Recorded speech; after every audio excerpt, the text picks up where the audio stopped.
Hello, ladies and gentlemen. Hope you're having a fantastic day. Sorry for the late upload, and let's talk about the Manchester derby.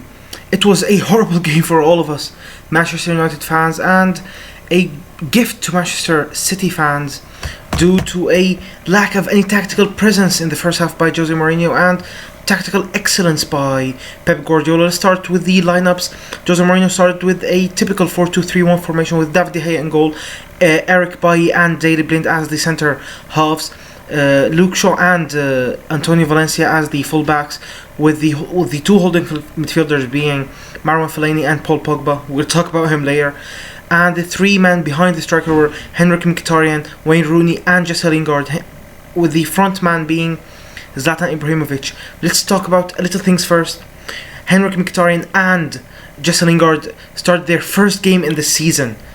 Their first full start in the season against Manchester City. It was a horrible decision that caused Manchester City to capitalise on 2 goals earlier in the first half. Manchester City started with a more normal formation of 4-3-3, Claudio Bravo on goal, John Stones and Nicolas Otamendi and as the centre halves, Bakary Sani and Alexander Kolarov as the fullbacks, with the 3 midfielders being man of the match for me, Kevin De Bruyne, who played absolutely magically, Fernandinho as the defensive midfielder and David Silva.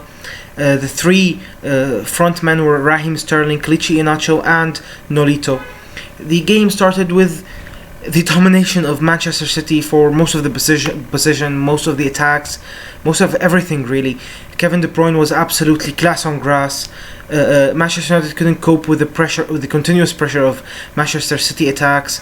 They played beautiful game, to be honest. It's like Barcelona back with the Jose Mourinho days, and they scored in the most un-tiki-taka-esque style, more of the Euro 96 style, with a cross that landed on the head of Kelechi Iheanacho, who gave the ball to Kevin De Bruyne, who couldn't miss from a chance one-on-one with David De Gea and converted it into a goal.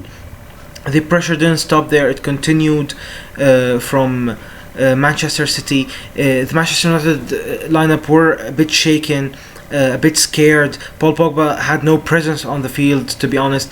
Daley Blind, after the mistake that caused the first goal, was a bit scared, couldn't cope with the continuous pressure of Manchester City.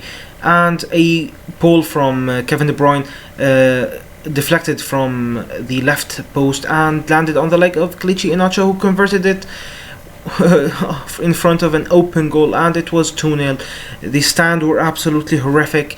The players couldn't do pretty much anything until the 42nd minute. A cross by Wayne Rooney landed on the head of John Stones. A bit of miscommunication between Claudio Bravo and John Stones helped the ball to land on the foot of Zlatan Ibrahimovic, who converted it into the goal. It was a beautiful volley, and that was how the first half ended.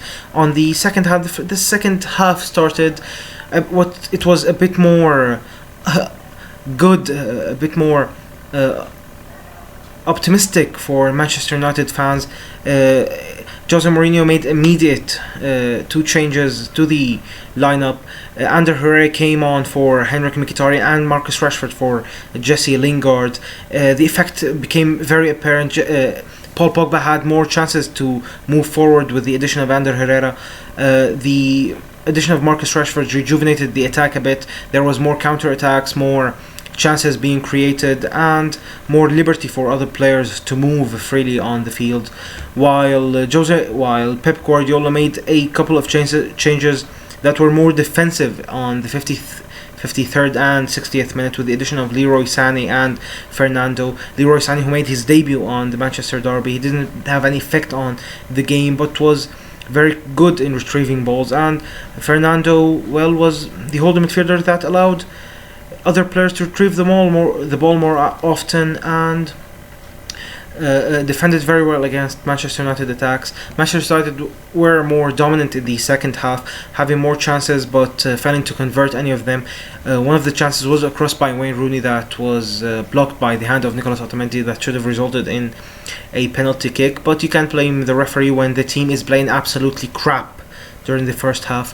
The The last 10 minutes of the game saw complete domination by Manchester United, but no chance was converted. And Nicolas Otamendi played the game of his life during the last 10 minutes, heading the ball left and right, and covering and marking Zlatan Ibrahimovic in a splendid way. Overall, Manchester City were the dominant side throughout the 90 minutes. Manchester United had a couple of chances. They should have converted them. They couldn't. The starting lineup should have been very different. Should have been a consistent one, but wasn't. Jose Mourinho will probably learn. He took responsibility after the game during his press conference, but I think that shouldn't be the only thing that he does. He should win the next game against Feyenoord in the Europa League, and he should prepare very well for the future games against big teams. Paul Pogba was absolutely crap, to be honest, for a £90 million player, the world record player, but in future games he should have more liberty attacking, and we can see the Paul Pogba that was absolutely a gem for Juventus. Man of the match has to be Kevin De Bruyne, and good game, to be honest, for Manchester City. They deserved it. They played very well. They played amazing, and they won. Thank you for watching. Hope you enjoyed this. Subscribe, like the video, dislike it, do whatever you want. Comment below or don't. I don't really know. Have a very nice day, and bye bye, ladies and gentlemen.